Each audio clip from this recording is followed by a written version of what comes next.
세상에 사는 모든 사람들은 전부 악한 영들의 영향을 받습니다. 그들의 존재를 부정하거나 무지하면 악한 영들의 지배에서 벗어날 수가 없어요. 그러므로 우리의 적 마귀에 대해서 잘 알아야 되고요. 성령의 역사에 대해서도 잘 알고 늘 경험하며 살아야 되지요. 악한 영들이 활동하고 나타나는 현상들은 너무나 다양합니다. 죄가 있는 곳에는 어둠의 영이 기생하고 악한 영이 공격을 받습니다. 사도 요한은 하나님의 아들이 나타나는 것은 마귀의 일을 멸하려 함이라고 증언하고 있어요.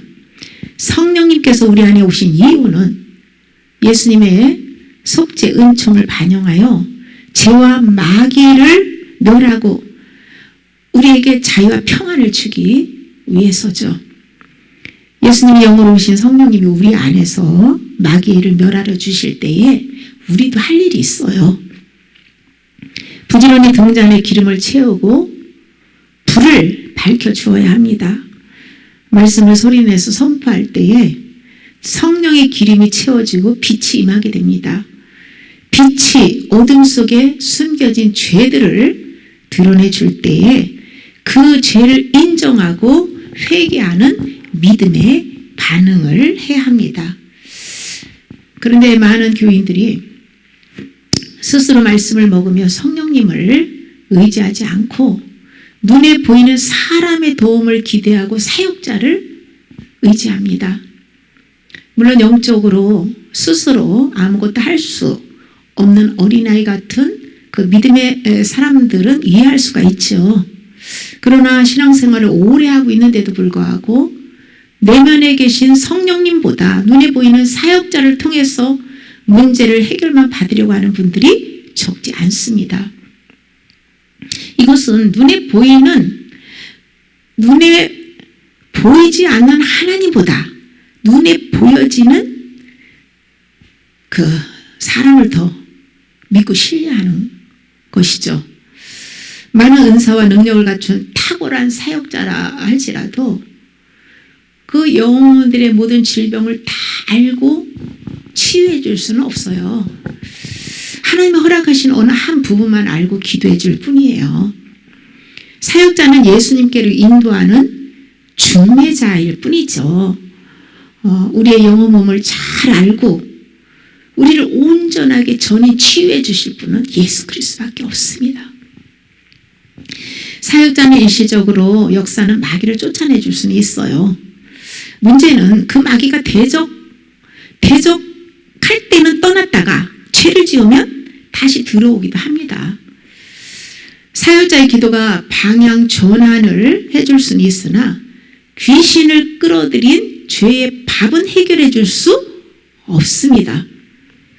대인관계에서 갈등하고 미워하고 판단하고 용서하지 않고 원망하고 짜증내고 근심, 걱정, 염려, 두려움, 불신, 낙담, 좌절, 자책, 자학 등 이러한 것들이 마음에 가득 찬 상태에서 능력 있는 사역자의 안수기도 한번 받는다고 그 문제가 해결될까요? 해결되지 않습니다.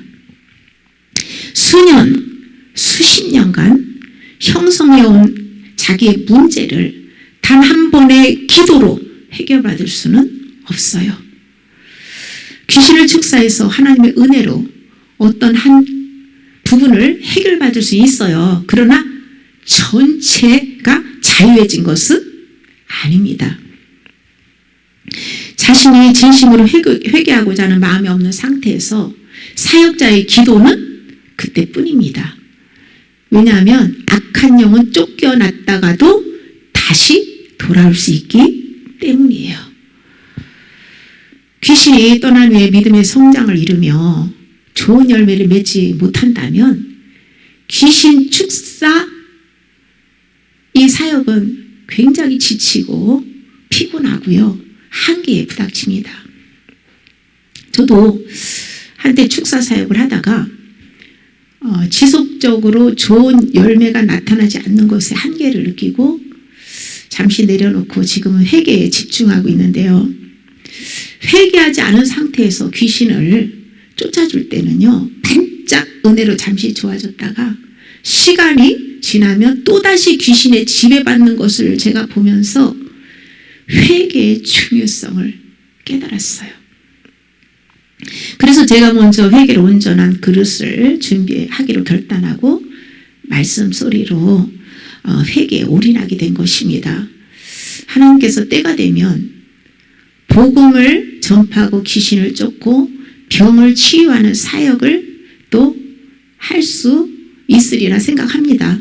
귀신을 쫓고 병을 치유해주는 목적은 말씀으로 거듭나게 해서 하나님 나라를 회복시키는 데 있어요.